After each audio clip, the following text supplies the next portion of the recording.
Imagine você acordando umas 10 horas da manhã, naquela tranquilidade de quem passou a noite se divertindo jogando online.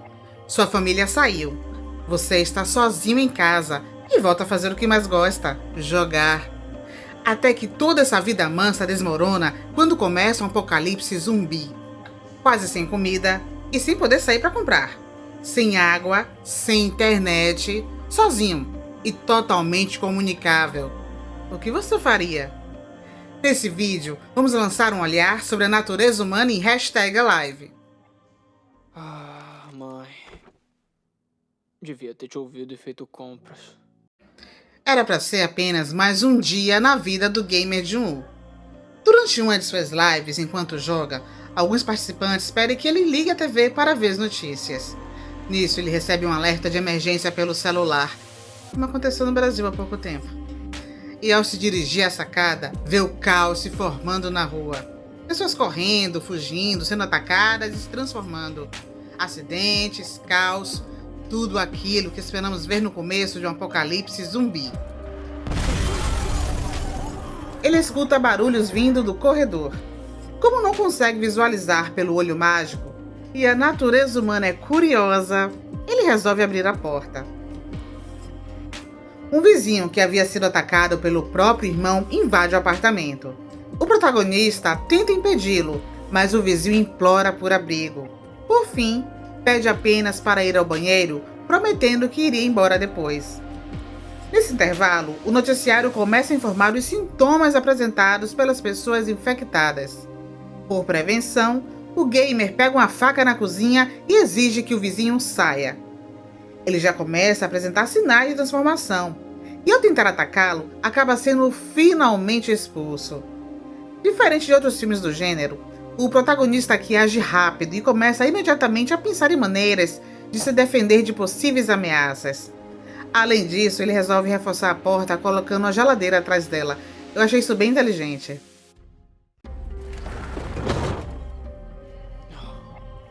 Na sequência, ele finalmente consegue trocar mensagens com a mãe, onde ela informa que estão em local protegido e que logo devem voltar. Pede que ele siga as orientações da TV e que sobreviva. E essa palavra vira quase que um mantra na jornada dele daqui pra frente. Logo no início, ela havia deixado um bilhete e dinheiro para que ele encontrasse ao acordar, avisando que tinha saído com o pai e a irmã e que ele precisava ir ao mercado porque já não havia mais comida em casa. Ele ignorou, preferiu continuar jogando. E agora, impossibilitado de sair, o que lhe resta é fazer o gerenciamento dos poucos recursos que possui. Aqui fica uma lição: não deixe para depois o que pode ser feito agora. E sempre escute sua mãe. Mãe. Devia ter te ouvido e feito compras.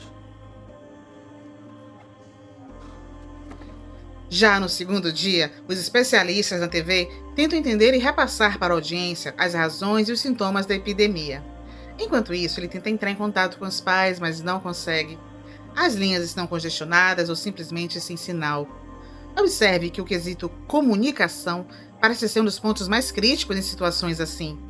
Por isso, sobrevivencialistas sempre alertam para que tenhamos entre familiares alternativas previamente estabelecidas, pontos de encontro, formas de comunicação e planos para situações em que um contato seja perdido.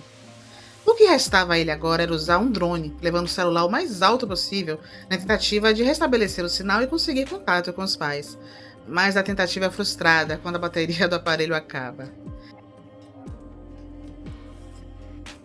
E não é que um zumbi consegue arrombar a porta do apartamento.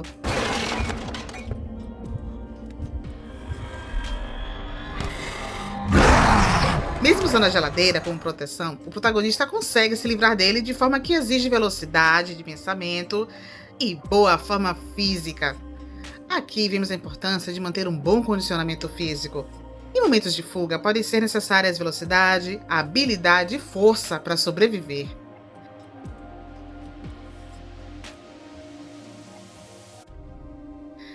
Já se passaram 7 dias. O noticiário que ele costuma assistir, onde são relatados detalhes sobre como ocorre a infecção e sobre o comportamento dos zumbis, é interrompido por um comercial no meio da transmissão. No primeiro momento, ele critica o fato de ainda pensar em veicular publicidade diante de toda aquela situação, mas ao mesmo tempo acaba se deixando influenciar. Ele lembra que o alimento que está sendo avidamente consumido pelo ator na televisão está ao seu alcance no armário da cozinha. E diante de todo o estresse, da ansiedade e da alimentação escassa, ele sucumbe, come todo o pote. E ao final se arrepende de ter devorado aquilo que ele mesmo havia rotulado como a última ceia. Aqui o filme faz uma crítica clara à forma como as propagandas têm o poder de influenciar nossas decisões, preferências e comportamentos. E em determinadas circunstâncias, as consequências podem ser desastrosas. Agora, ele precisa lidar também com a falta de água. Por isso, devemos sempre ser precavidos. Mesmo morando em um prédio ou condomínio que possui reservatórios, é importante ter seu próprio estoque de água, porque em situações de crise o fornecimento pode ser prejudicado. E água é uma das primeiras coisas que se tornam prioridade quando os recursos começam a faltar. E a orientação do governo transmitida pela TV é muito clara. Fique em casa. Essa é familiar, não é? Isolado e incomunicável, ele se lembra do aplicativo de rádio que utiliza ondas FM para criar transmissões de emergência. Por isso, um fone de ouvido com fio seria o ideal para funcionar como antena. Mas, com o avanço da tecnologia, quase ninguém hoje em dia usa fones com fio. E ele continua incomunicável. Olha, a tecnologia é um avanço extremamente útil e maravilhoso para a sociedade na qual vivemos. Mas em situações assim, aquilo que normalmente facilita a nossa vida pode se transformar em uma grande limitação. 15º dia, ele já está em desespero. Ouvindo música bem alta, bebendo e em um pequeno delírio. Ele imagina a sua família entrando pela porta e ele dando um abraço apertado e aliviado na mãe.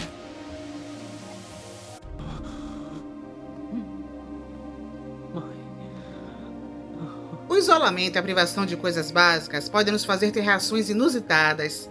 É nesse momento que começamos a dar valor a coisas que, por serem tão normais e fazerem parte do nosso cotidiano, nem percebemos o quão são importantes e imprescindíveis para nossas vidas. Por isso, é saudável sermos gratos pelas coisas mais simples. O privilégio de simplesmente poder levantar da cama e andar. Imagine quantas pessoas estão impossibilitadas disso. Ou o simples ato de poder beber um copo de água. Há pessoas que não podem sequer engolir uma gota. Você já agradeceu por isso hoje?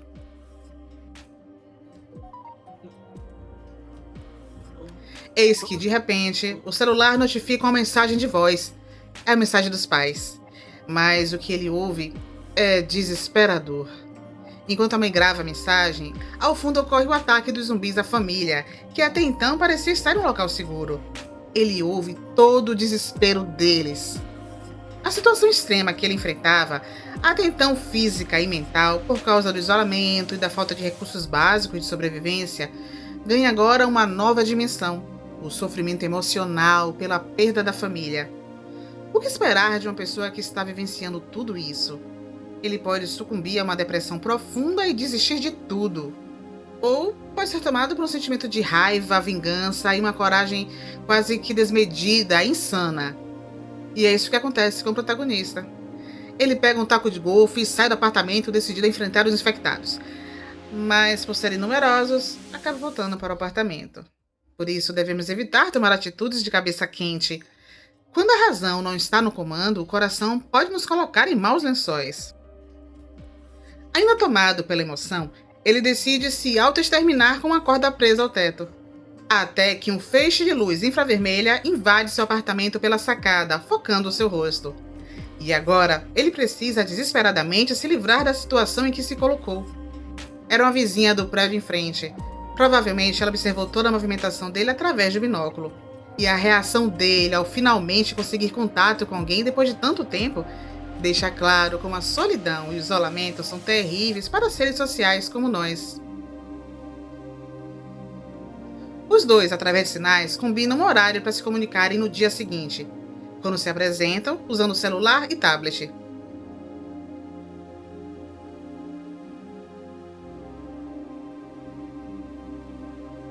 Como estão muito distantes e não podem fazer barulho para não chamar a atenção dos zumbis, começam a criar maneiras de se comunicar e de enviar coisas um para o outro, até que encontram a solução.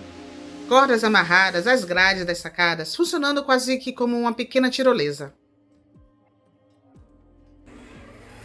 Dessa forma, ela consegue enviar uma bolsa com alimentos para ele. Em uma tentativa anterior, uma das cordas acabou caindo no chão. E agora o zumbi encontra essa corda e resolve se pendurar nela para escalar o prédio da Yubin, a vizinha.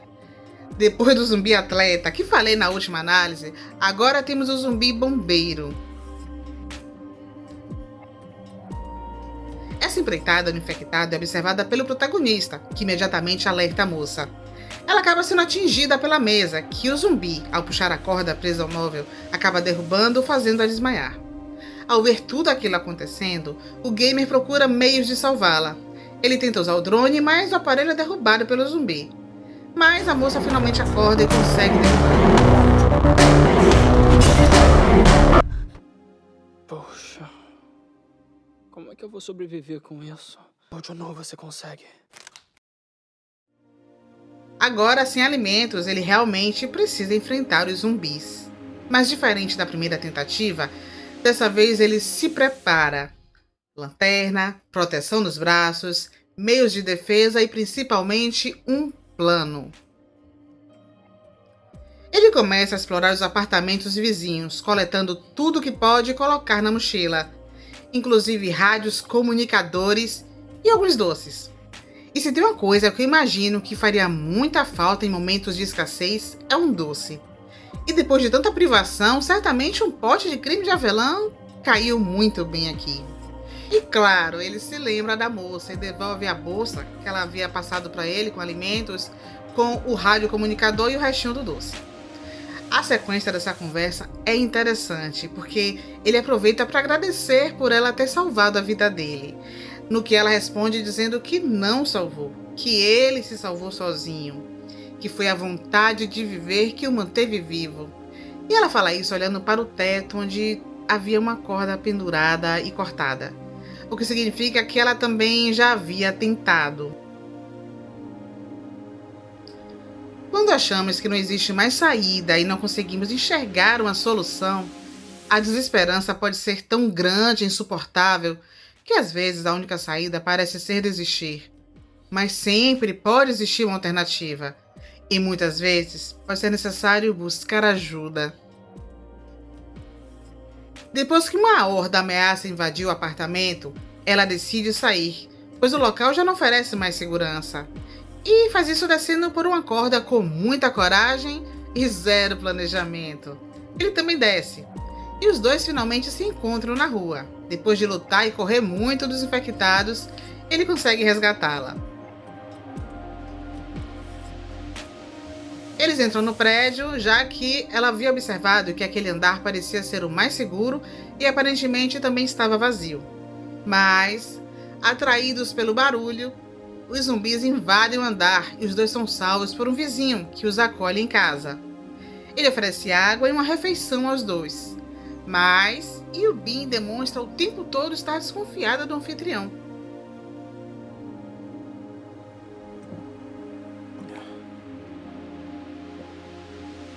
Não pode beber, tá tudo bem. Até que o protagonista de repente desmaia. E ela também, confirmando sua desconfiança inicial em relação àquele homem. Mais 2 garotos vieram hoje. Como é? Às vezes uma pessoa aparentemente simpática e prestativa, que lhe estende a mão, nem sempre está com boas intenções. Devemos estar sempre atentos aos sinais e aos mínimos detalhes. E se for o caso de você ajudar alguém, será que esse não é o momento de pensar que é cada um por si? Ajudar ou não alguém pode, por vezes, significar a sua própria sobrevivência. E afinal, qual era a intenção daquele homem?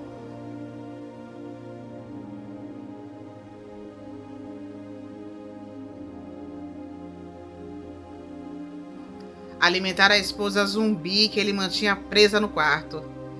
E agora ele arrasta a Yubin para lá. Enquanto isso, o protagonista acorda e enfrenta um homem que pede para deixar Yubin e vai embora, e que poderia levar todo o estoque de comida. Aqui nos deparamos com uma situação muito comum mesmo sem percebermos. É muito fácil julgar e condenar a atitude do outro, mas quando nos deparamos com a realidade e entendemos o que levou aquela pessoa a agir daquela forma, quando compreendemos suas motivações, a coisa muda. À primeira vista, o que ele fez foi terrível, uma loucura. Mas e você no lugar dele?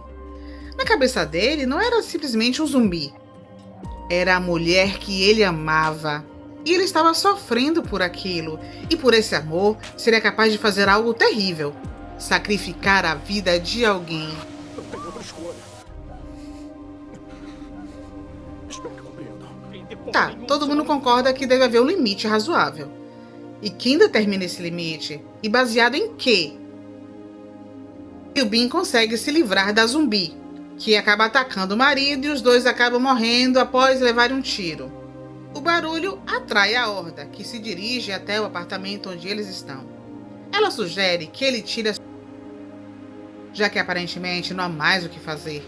Não tem mais saída, estão encurralados. Enquanto ele tenta criar coragem, eles ouvem um som de um helicóptero. E agora a corrida é até o terraço para que possam ser vistos. Mas eles não chegam a tempo. São encurralados pela horda.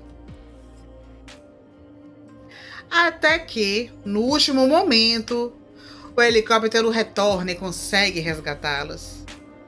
E se eles tivessem desistido antes, acreditando que aquele era o fim da linha e que não havia mais jeito? Jamais teriam conseguido. Isso não é apenas sobre sobreviver ou desistir da própria vida. É sobre desistir ou continuar diante das adversidades, mesmo quando tudo indica que o desfecho será desfavorável. No fim, #Alive não é apenas um filme sobre zumbis, eu acho até que está longe disso.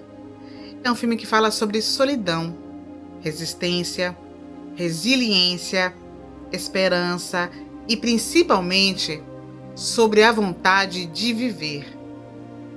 Deixe sua opinião, concorda com a minha análise ou tem uma visão diferente? Deixe seu comentário, se inscreva no canal e até a próxima!